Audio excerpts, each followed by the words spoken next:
හරි ඉතින් ඔන්න අදත් එලක තුලා ඉන්නේ නිටිප් තෙල්ගී channel එකත් එක්ක. ඉතින් අද අපි කතා කරන්න යන්නේ AMD desktop CPU වල අර අගට තියෙන ඉලක්කම් වලින් පස්සේ තියෙන ඉංග්‍රීසි අකුරින් කියවෙන්නේ මොකක්ද කියන එක ගැන. 5600T කියලා තියෙනවා, 5600X කියලා තියෙනවා, G කියලා තියෙනවා, X3D කියලා තියෙනවා. ඔය වගේ එක එක අකුරු තියෙනවා. ඉතින් මේ වගේම තමයි මේ වීඩියෝ එක බලලා ඉවරනකොට ප්‍රොසෙසර් එක දැක්ක ගමන් මේකේ onboard graphic තියෙනවා. මේකේ onboard graphic නැහැ. එතකොට මේක ගොඩක් හොඳ performance සහිත එකක්. අන්න ඔය ගොඩක් දේවල් වලට තේරුම් ගන්න පුළුවන්.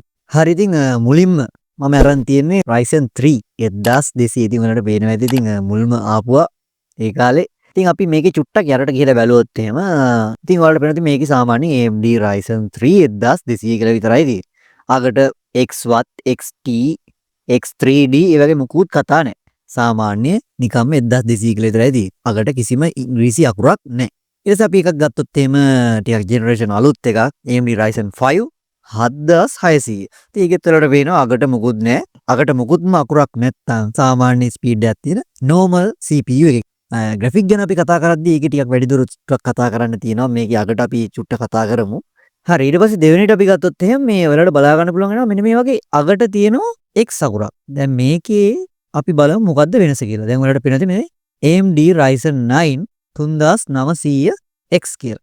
එතකොට මේ සාමාන්‍ය එකයි X කියන එකයි වෙනස අපි ගත්තොත් එහෙම පොඩි සංසන්දනයකට ගියොත් එහෙම මෙතන දැක්කම පොඩ්ඩක් බය හිතෙයි. ඒක ගැන හිතන්න එපා. මේ සාමාන්‍ය දේවල් ටිකක් තියෙන්නේ.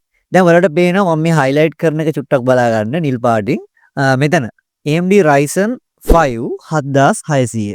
ඊට පස්සේ මෙතන තියෙනවා 7600X. ඊට පස්සේ ඒ වගේ මෙතන තියෙනවා 1600X. මෙන්න තියෙනවා සාමාන්‍ය 1600. මෙතන ඉඳන් ගත්තොත් එහෙම මේ normal එකේ base speed එක base clock එක කියලා කියන්නේ සාමාන්‍ය speed එක CPU එකේ තියෙන ඒක බලා ගන්න පුළුවන්. මේකේ normal එකේ 1600 කියන model එකේ 3.2යි තියෙන්නේ. ඊට පස්සේ මේ X කියන model එකේ 3.6ක් තියෙනවා. ඊට පස්සේ max boost clock එක ඔයාලට මෙතන පේන ඇති එක. ඒක සාමාන්‍යයෙන් 1600 ගේ 3.6ක් දක්වා වැඩි වෙනවා. එයාට බර වැටෙනකොට. ඊට පස්සේ 1600X එකේ වලට පේනවා ඇති 4ක් දක්වා වැඩි වෙලා තියෙනවා. එතකොට ඔයාලට පේනවා ඇති මේ දෙකේ වෙනස. සාමාන්‍ය base speed එකයි boost speed එකයි. එහෙම නැත්නම් base clock එක සහ boost clock එක ගත්තොත් එහෙම මේ normal එකට වඩා X කියන model එකේ වැඩි. ඉතින් පොඩි වෙනසක් තියෙනවා මේ base clock එකේ සහ boost clock එකේ. ඉතින් සාමාන්‍ය CPU එකක තියෙන speed එක, එතකොට CPU එකක තියෙන core, thread, cache memory ඔය වගේ මුලින් ඉඳන්ම මම videos කරලා තියෙනවා. ඉතින් ඔයාලට ඒවා දකුණු අත පැත්තේ දැන් ওই තිරේ අයියා කරක් පේන තියෙ ඒක ඔබලා බලන්න පුළුවන්. ඉතින් මේවා ගැන මම වෙනම පැහැදිලිව කියලා දීලා තියෙනවා. ඊට පස්සේ ඔයාලට පේනවා ඇති සාමාන්‍යයෙන් අපි 7000 series එකේ ඒකෙත් අපිට ඒ විදිහටම තමයි බලා ගන්න පුළුවන් වෙන්නේ. මේක සාමාන්‍ය 3.8ක වගේ ස්පීඩ් එකක් තියෙන්නේ. සාමාන්‍ය තියෙනකොට ඉතින් ඒ ආසන්න යනවා එහෙම වෙනවා. මේක 4.7ක් දක්වා ඉතින් වැඩි වෙනකොටත් ස්පීඩ් එක බරක් වැටෙනකොට සාමාන්‍ය 5.1යි තියෙන්නේ. normal version එකේ 7600X එකේ වලට බලා ගන්න පුළුවන් 5.3ක් දක්වා ඔන්න මේක වැඩි වෙනවා. ඉතින් මම හිතන්නේ දැන් වලට X කතන්දරේ තේරුණා. ඉතින් ඒකට ඔයාලට තේරෙන්නේ නැති මේ වගේ ටිකක් හොඳ කූලින් එකක් තියෙන්නත් ඕනනේ. හරි ඔන්න ඊළඟට මම තෝරගෙන තියෙන්නේ මේ අගට G අකුරක් තියෙනවා. ඉතින් G අකුරක් තියනවා කියලා ඇහෙද්දිම ඔයාලට ඉතින් සමහරට තේරෙන්නත් පුළුවන් G අකුරෙන් ඉතින් ඇත්තටම කියන්නේ මේ වගේ මේ graphic card එකක්. එහෙම නැත්නම් GPU එකක් මේකේ තියෙනවා කියනවා. ඒ කියන්නේ onboard graphic කියලා අපි කියන්නේ සරලවම කිව්වොත් එහෙම ඉතින් ඒක තේරෙන්නේ නැති. සාමාන්‍යයෙන් light gaming වගේ කරගන්න පුළුවන්. light කඩින් සාමාන්‍යයෙන් gaming කරගෙන යන්න පුළුවන්. ඉතින් ගොඩාක් ලොකු resolution වල නෙමෙයි සාමාන්‍යයෙන් ටිකක් හොඳ මට්ටමක graphic unit එකක්. එහෙම නැත්නම් onboard graphic එකක් අපිට මේ G කියලා ගහලා තියෙන CPU වල බලා ගන්න පුළුවන්. ඉතින් මම ඔක උදාහරණයක් විදිහට මෙතන compare එකක් කරොත් එහෙම මම ඔයාලට මෙතන දාලා දිනවා. මෙතන මම තෝරගෙන තියෙනවා Ryzen 3 1200 තියෙනවා මෙතන. ඉතින් ඒකේ අපිට බලා ගන්න පුළුවන් වෙනවා Vega 8 graphic තියෙනවා. ඊට පස්සේ මෙතන දාලා තියෙනවා මම Ryzen 3 2300X කියලා. ඉතින් ඒකේ අපිට බලා ගන්න හම්බෙන්නේ නැහැ graphic card එකක්. ඒකට graphic card එකක් ඕන වෙනවා. මොකද ඒකේ X අකුරක් තිබ්බේ. දැන් වලට තේරෙන්නේ නැති අර ඉස්සල්ලා මම කීව එක සංසන්දනය කරද්දී තව තේරෙනවා ඇති. ඒකයි මම එකත් මෙතෙන්ට දාගත්තේ. ඉතින් ඊට පස්සේ වලට බලා ගන්න පුළුවන් වෙනවා. මෙතන මම Ryzen 5 වල 5000 series එකෙත් තරම් තියෙනවා. ඒ කියන්නේ ටිකක් හොඳ generation එකක්, ටිකක් අලුත් එකක්. ඒකෙත් අපිට බලා ගන්න පුළුවන් වෙනවා මේ Radeon graphics තියෙනවා. වැදගත් කරුණක් කිව්වොත් මම මේක වලට කලින් කියන්නම් කියලාත් කිව්වා. ඒකෙදි වෙන්නේ graphic මේ onboard graphic එන සිද්ධිය වෙන්නේ සාමාන්‍යයෙන් 1000 series එකේ ඉඳන් 5000 series එක වෙනකන්. ඒ කියන්නේ ඔය 1000 ගණන් number එනේවයි 2000 ගණන් 3000 ගණන් කොහොම ඇවිල්ලා 5000 දක්වා එනවා set එක තියෙන CPU set එක. ඒ processor set එකේ අපිට onboard graphic එනේ වගේ විතරයි මේ G අකුරක් ගහලා තියෙන්නේ. උදාහරණයක් විදිහට Ryzen 3 2200 උදාහරණයක් විදිහට ගන්න පුළුවන්. ඊට පස්සේ මෙතන Ryzen 5 5600 ගන්න පුළුවන්. එතකොට මේ දෙකේම අපිට මේ graphic card බලා ගන්න පුළුවන්. ඒ කියන්නේ 1000 ඉඳන් 5000 දක්වා එනේ වගේ සියලුම processor set එක ඔක්කොම ගත්තත් ඒ වගේ අපිට මේ G කියලා ගහලා තියෙනවා නම් විතරයි onboard graphic තියෙන්නේ. ඉතින් ඒක වල හොඳට මතක තියාගන්න. 1000 ඉඳන් 5000 දක්වා. 7000 ඉඳන් දැන් එන දක්වා. ඒ කියන්නේ 7000 ඉඳන් උඩට 7000 8000 9000. ඒ වගේ සාමාන්‍යයෙන් හැම processor එකකම වගේම අපිට onboard graphic එනවා. හැබැයි F කියලා આવොත් ඒ වගේ onboard graphic එන්නේ නැහැ. එතකොට ඔයාලට අනිවාර්යෙන් VG card එකක් වෙනම සවි කරන්නම වෙනවාමයි. හැබැයි G අකුර තියෙනවා නම් ඒ වගේ සාමාන්‍ය graphic card එකට වඩා හොඳ graphic processing unit එකක් අපිට මේ CPU එක තුලම බලා ගන්න පුළුවන්. මම හිතන්නේ ඔයාලට දැන් ඒක තේරෙන්න ඇති. ඉතින් ඒක චුට්ටක් මම මෙතන යටට ගිහලා පේනවා මෙතන 7600ත් අපිට මෙතන බලා ගන්න පුළුවන් වෙනවා මේ විදිහට වෙලා බලා ගන්න පුළුවන් වෙනවා මේ 7600 එකෙත් යටට ගියන් පස්සේ මෙහෙම තියෙනවා. ඉතින් මම හිතන්නේ ඔයාලට මෙතනදී ඒක ටිකක් පැහැදිලිව පෙනේ කියලා මම හිතනවා. මෙතන ඔයාලට මම මෙතන comparison එක දාලා තියෙනවා. මෙතන තියෙනවා ඔයාලට පේනවා Ryzen 2000 series එකේ 2300X කියලා තියෙනවා. මම කිව්වා 1000 ඉඳන් 5000 වෙනකන් ඒ වගේ අපිට graphic card එකක් ඕනේ G කියලා තිබ්බේ නැත්තම් කියලා. ඒක වලට පේනවා දැන් මෙතන මේ X කියලා තියෙන එක අනිවාර්යෙන් ඕන වෙනවා. ඊට පස්සේ මෙතන මම දාලා දිනවා වලට පේනවා ඇති Ryzen 5 7600. ඉතින් ඒකෙදි 7000 series එකේ ඉඳන් මම කිව්වා අලුත් ඒවා දක්වා graphic අපිට බලා ගන්න පුළුවන් කියලා. එතකොට වලට අර මම කලින් කියපු දේ එතන තේරෙනවා ඇති පැහැදිලිව. ඊට පස්සේ මම මෙතන අලුත් තව එකක් දාලා දිනවා Ryzen 5 එක 8600G. එතකොට ඒකෙත් AMD graphic බලා ගන්න පුළුවන් වෙනවා.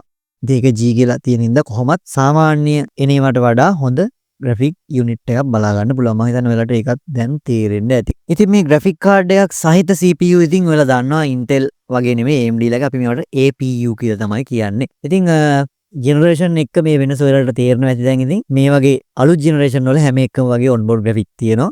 G කියලා තිබ්බොත් ඒවා ගොඩක්ම හොඳයි. සාමාන්‍ය light gaming උනත් කරගන්න පුළුවන්. අර normal එන එකකින් අපිට නිකන් display එකක් ගන්න. ඒකට graphic card එක මොකක් හරි ප්‍රශ්නයක් වුණොත් එහෙම ඒක troubleshoot කරගන්න වගේ ඒවට තමයි පාවිච්චි කරන්න පුළුවන්. ඉතින් ඔන්න G කතන්දරෙත් මම හිතනවා දැන් තේරෙන්න ඇති. ඉතින් ඊළඟට වෙලා දැකලා ඇති අනිවාර්යෙන් මෙන්න මේ F කියලා අකට බලා ගන්න පුළුවන්. දැන් මේකේ 7500F කියලා තියෙනවා. ඊට පස්සේ මෙතන ඔයාලට බලා ගන්න පුළුවන් 9500F කියලා තියෙනවා. ඉතින් මම මේ දෙක ඔයාලට අරගෙන පෙන්නන්නම්. ඉතින් මම ඔයාලට කියවා වගේ 7000 series එකේ ඉඳන් අපිට මේ හුඟක් වෙලාවට හැම processor එකකම වගේ graphic card එනවා. හැබැයි F කියලා තිබ්බොත් ඒකේ අනිවාර්යෙන් එන්නේ නැහැ. ඒ කියන්නේ අපිට අනිවාර්යෙන් VG card එකක් ඕන. ඉතින් උදාහරණයක් විදිහට 9500F ගත්තත් ඒකත් එහෙම තමයි F කියලා තියෙන්නේ. අනිවාර්යෙන් අපිට graphic card එකක් ඕන වෙනවා. හරියට අර Intel ලගේ F වෙනවා වගේ තමයි. ඒ වගේත් ඉතින් ඒ විදිහනේ. ඉතින් ඒව ගැන මම වීඩියෝ එකක් දාලා තිනවා Intel processors ගැන මේ අකුරු වල තේරුම ඔක්කොම ටික එකත් වලට බලන්න පුළුවන්. ඒ දකුණු පැත්තේ I අකුර දැන් එබුවොත්.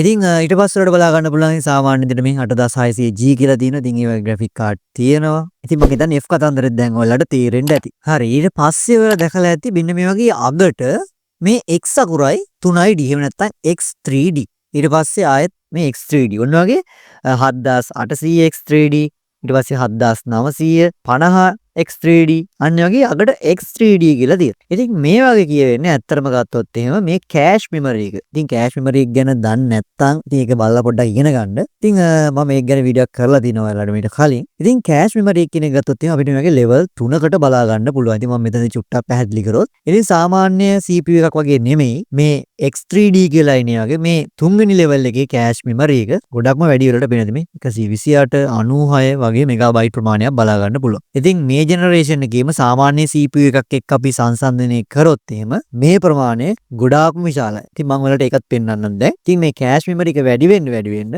අපිට සාමාන්‍යයෙන් performance එක ගොඩක් වැඩිපුර ගන්න පුළුවන්. ඒ කියන්නේ ගේමින් වලට වගේ නම් මේක විශේෂයෙන්ම වැදගත් වෙනවා කියලා තමයි අපිට විශේෂයෙන් ගේමින් කිං කියලා තමයි මේගොල්ලෝ මේක මේ X3D සහිත නමින් එන CPU මේ AMD කම්පැනි එක හඳුන්වන්නේ. ඉතින් අපි සාමාන්‍ය එකක් එක්ක මේ ජෙනරේෂන් එකේම සංසන්දනය කරොත් එහෙම Ryzen 9 9900X සහ 9950 X3D. ඒතර මේක අපි විශේෂයෙන් බැලුවොත් එහෙම මෙතන මේ X3D කියන එකේ සාමාන්‍යයෙන් X කියලා වගේ එන එකයි මම වෙනස විතරයි මෙතන පෙන්නන්න ඔයාලට. දැන් මෙතන ගත්තොත් මේ උගක් වෙනස් වෙනවා. ඉතින් මේකෙදි ගත්තොත් මම මෙතන cache memory එක ගැන වලට පෙන්නුවොත් එහෙම සාමාන්‍යයෙන් වලට පේනවා ඇති මේකේ level 1 960යි 64යි level 2 එක 12යි level 3 එක 64යි. එතකොට ඔයාලට මේකේ බලා ගන්න පුළුවන් level 1 එක 1280යි level 2 එක 16යි level 3 එක 128යි. එතකොට බලන්න මේක 100 මේකේ 960 තියෙන එක මේකේ ඒකත් වැඩි. ඊට පස්සේ level 2 එක 12 මේකේ 16ක් වෙලා තියෙන පොඩි ප්‍රමාණයක්. ඊට පස්සේ මේකේ 64 තියෙන එක මේකේ වලට බලා ගන්න පුළුවන් වෙනවා 128ක් දක්වා. ඉතින් ඔක තමයි මට විශේෂයෙන් පෙන්වන්න උනේ. ඉතින් මේ X3D කියන වගේ ලොකු විශාල කෑෂ් මෙමරි එකක් අපිට බලා ගන්න පුළුවන් වෙනවා. ටෙල්ලගෙත් එදාර වෙලා අහපු ප්‍රශ්නයක තිබ්බ මට හම්බුණා. ඒ කාලේ පරණ සීවයක් ගහලා තිනවා මේට චුට්ටක් සමාන වගේ යන එකක්. ඉතින් ඒකත් වෙලට දැන් තේරෙනවා. ඉතින් ඔයාලට පේනවා ඇති මම දැන් මේ විකිපීඩියා එකට ඇවිල්ලා තිනවා. ඉතින් මෙතන Ryzen 9 3900X සහ 3900XT කියන එකේ වෙනස ගත්තොත් එහෙම දෙකේම මේ base speed එක කියන එක 3.8 තමයි බලා ගන්න පුළුවන් වෙන්නේ. ඊට පස්සේ මේකේ වෙනස තියෙන්නේ අර බර වැටෙනකොට යන ස්පීඩ් එක තියෙන්නේ. ඒක 4.6යි X එකේ 4.7ක් වගේ චුට්ටි ප්‍රමාණයක් වැඩිලා තියෙනවා. XT එකේ. ඉතින් ඔක අපි මේක සයිට් එකට කියලා බැලුවත් 3.8 4.6 3.8 4.7. ඉතින් ඔය විදිහට තමයි මේ දෙකේ වෙනස. ඉතින් මේක සාමාන්‍යයෙන් රෙයා එකක්. ඉතින් අපිට වැඩි බලා ගන්න පුළුවන් කමක් නැහැ. කලාතුරකින් ඉතින් පරණ එකයි තමයි මේ XT මොඩල් එක බලා ගන්න පුළුවන් උනේ. ඉතින් මම හිතන්නේ ඔයාලට දැන් XT කියන එකේ වෙනසත් තේරෙනවා ඇති. ඉතින් ඔයිට අමතරව මම කිව්වොත් එහෙම තව T කියලා එකක් තියෙනවා 5600 T.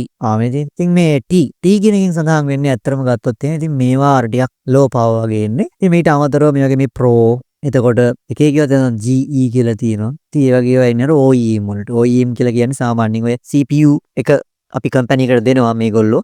ගොඩක් ලොකු ප්‍රමාණවලින් ඊට පස්සේ ඒගොල්ලෝ වෙනම මැෂින් හදනවා. ඔයාලා දැකලා ඇති HP ළගේ තියෙනවා, Dell ළගේ තියෙනවා, අන්න වගේ. හැම process එකක්ම මේ ළගේ unlock, ඒ කියන්නේ lock කරලා නැහැ අපිට ස්පීඩ් එක වැඩි කරන්න පුළුවන්. ඒකට අදාළ වෙන motherboard එක අපි පාවිච්චි කරනවා. ඉතින් ඔය ටික තමයි මට කියන්න ඕනුනේ. ඉතින් අනිවාර්යෙන් subscribe කරලා නැත්නම් අනිවාර්යෙන් අපේ channel එක subscribe කරන්න. මේ වගේ දේවල් වලට ගොඩක් ඉස්සරහට බලා ගන්න පුළුවන්.